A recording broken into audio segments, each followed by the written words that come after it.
Zut!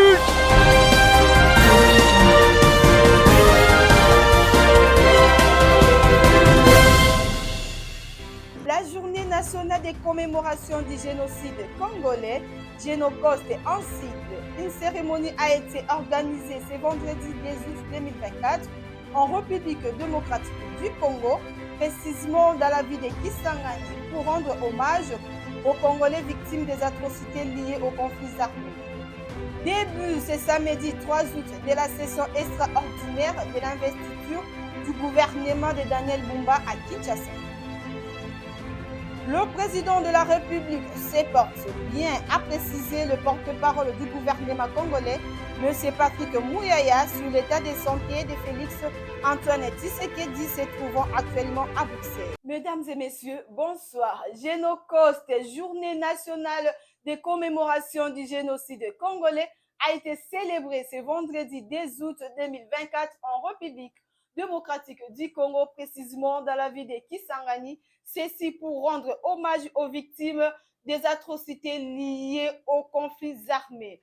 Un reportage signé Rosel Graskanzak. Kisangani, ville choisie pour commémorer la journée internationale du génocide congolais. Initiée par la loi numéro 22/065 du 26 décembre 2022, cette journée est un moment de recueillement et de réflexion dédié non seulement aux victimes, mais également à ceux qui ont apporté secours et assistance durant ces périodes sombres de l'histoire du pays.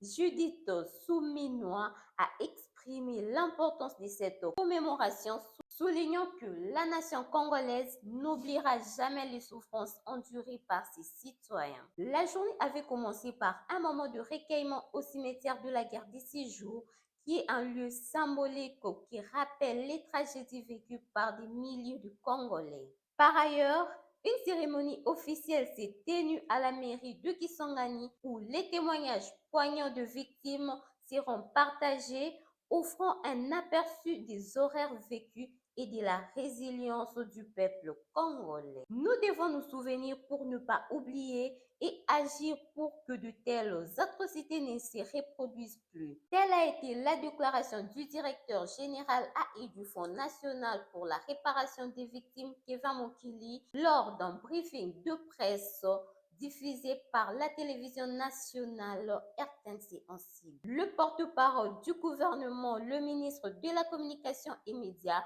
renchérit en disant que la journée du 2 août ne vise pas exclusivement à commémorer les morts, mais aussi nous, Congolais, qui sommes vivants de mobiliser dans l'unité nationale le monde entier pour dire plus jamais seul, plus jamais ça. Signalons que la commémoration de Génocost s'inscrit dans un contexte où la République démocratique du Congo continue de faire face à des défis liés à la violence armée et à l'instabilité dans sa partie est, notant que cette journée du Génocost est également l'occasion de réaffirmer l'engagement du gouvernement à œuvrer pour la paix, la justice et la réconciliation nationale. Je vous remercie. Dans sa lutte pour l'implantation de la bonne gouvernance dans les entreprises publiques en République démocratique du Congo, la Banque mondiale a exprimé sa volonté d'accompagner le ministre du portefeuille. Un élément signé Rosel Graskanzak.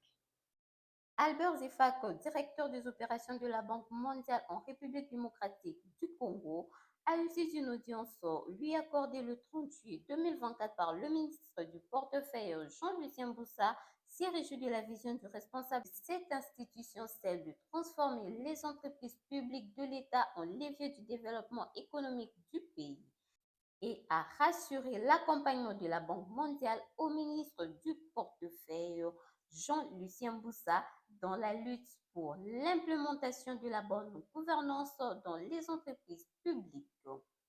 Rappelons que quelques jours après sa prise de fonction, le ministre du portefeuille avait initié les consultations avec les mandataires publics pour mettre fin à la mauvaise gestion dans les entreprises publiques et contribuer efficacement à l'économie du pays.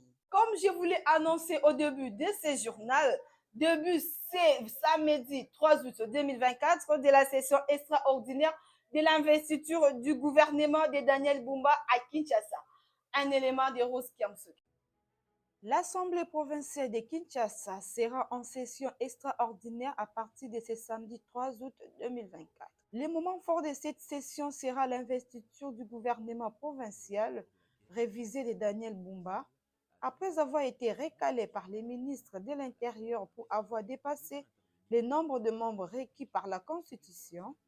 Un mois plus tard, un nouveau gouvernement a été rendu public avec 10 ministres, dont Jésus Noël Sheik, ministre du Plan, Budget, Emploi et Tourisme, Bob Amis, ministre des Transports et Mobilité urbaine, Patricien Gongo, ministre de la Santé, Hygiène et Prévention, ou encore la seule femme de ce gouvernement, Yvette Temo, au poste de ministre des Finances. Toujours en politique, le président de la République démocratique du Congo se porte bien, a signalé le porte-parole du gouvernement congolais, M. Patrick Mouyaya, sur l'état de santé de Félix Tshisekedi, qui se trouve actuellement à Bruxelles. Un élément de Rose Kiamsoki.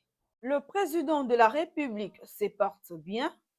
J'ai vu qu'il y a eu beaucoup de réactions, mais le président de la République est dans une dynamique de communion parfaite avec les Congolais et de transparence, a rassuré le porte-parole du gouvernement Patrick Mouyaya. Rappelons que, à la veille de la commémoration du Génocide et après des rumeurs sur la détérioration de son état de santé, la présidence de la République, via son département de communication, a annoncé que le président séjourne en Belgique pour un suivi médical. En conséquence, il ne pourra présider la commémoration du Génocide prévue à Kisangani ce vendredi 10 août 2024. Selon les dites communiqués, Félix Antoine Tshisekedi suit un traitement pour une hernie discale prise en charge jusqu'à son départ par les équipes médicales de l'hôpital militaire du Kanchachi à Kinshasa. Dans un autre chapitre, dans la province du Maniema, 5 civils ont été tués dans des affrontements entre deux milices à Kasongo lors de la plénière d'investiture du gouvernement provincial. Un élément de Rose Kiamsoki. 5 morts et de nombreux blessés lors des combats entre deux milices à Bitenge dans le territoire de Kasongo lors de la plénière d'investiture du gouvernement provincial. Selon le député provincial Saloum Kalombola, ces affrontements qui ont débuté le 29 juillet dernier opposent deux individus des différentes communautés du territoire et les raisons de ces hostilités restent jusque-là floues, mais les conséquences sont déjà dramatiques. Toujours dans le même chapitre, le gouvernement provincial de la Tchopo a, au cours d'un briefing tenu le jeudi 1er août 2024, éclairé la lenteur sur la présence des éléments du M23 dans sa province. Selon Paulin Longondolia, il n'y a jamais eu la présence de ces hors-la-loi sur le sol de la Tchopo. Il n'y a pas de rebelles M23 soutenus par le Rwanda dans la province de la Tchopo, a déclaré jeudi le gouverneur de cette province, Paulin Lendongolia, au cours d'un briefing de presse à Kisangani. Le gouverneur réagissait ainsi suite aux rumeurs qui gagnent l'opinion sur la présumée présence des rebelles du M23 dans la province de la Tchopo, où l'activisme des hommes armés a récemment été signalé dans le territoire de Bafouassende.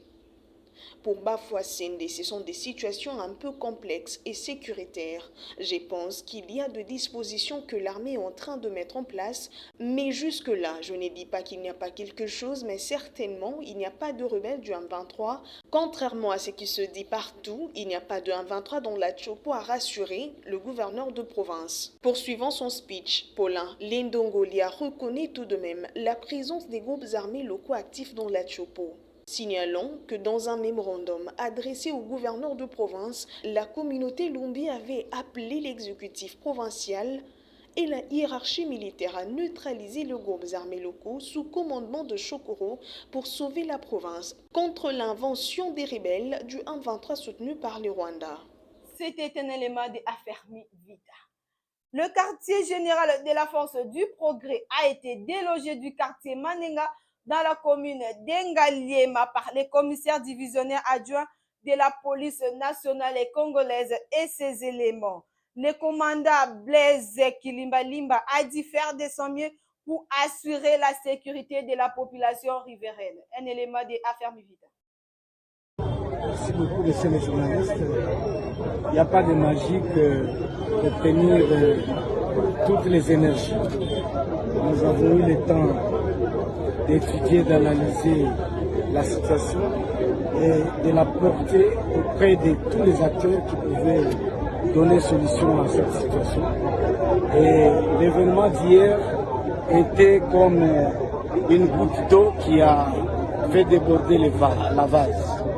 Donc, avec le déguerpissement cavalier qui a eu lieu à l'immeuble de Cameroun et le raid que ce groupe a effectué à la résidence de l'ancien président de la République, ont fait que nous puissions appréhender quelques-uns en flagrance.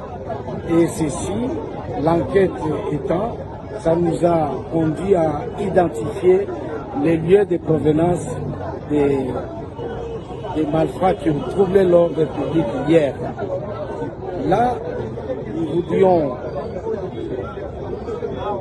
remercier le président de la République, chef de l'État, par son impulsion et toute sa hiérarchie, et toute la hiérarchie qui l'accompagne, le vice-premier ministre, ministre de l'Intérieur, le commissaire général de la police, le gouverneur des provinces, tous les services de sécurité qui ne faisaient qu'étudier de quelle manière trouver une solution définitive à ce problème.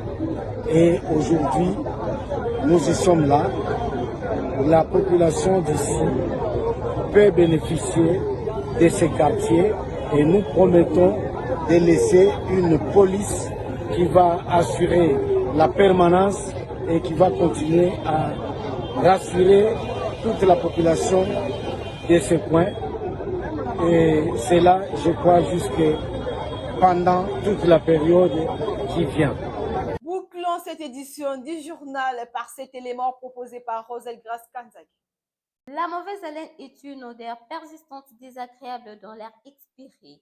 Elle est causée par des problèmes d'hygiène bucco-dentaire qui peuvent causer une prolifération bactérienne. Cependant, il existe d'autres causes probables comme une inflammation de gencives, une infection amygdale, une obstruction nasale ou encore une intolérance au gluten. Par ailleurs, pour y faire face vous-même, il y a des solutions simples comme le brossage de la langue, la consommation de charbon végétal, le bain de bouche au bicarbonate de soude ou l'hydratation. Par contre, si les problèmes persistent, contactez un dentiste pour déterminer les causes et éliminer certaines bactéries à l'origine de votre mauvaise haleine. C'en est fini, mesdames et messieurs. Merci de nous avoir suivis. Restez branchés sur la CFF Télévision pour beaucoup plus d'informations.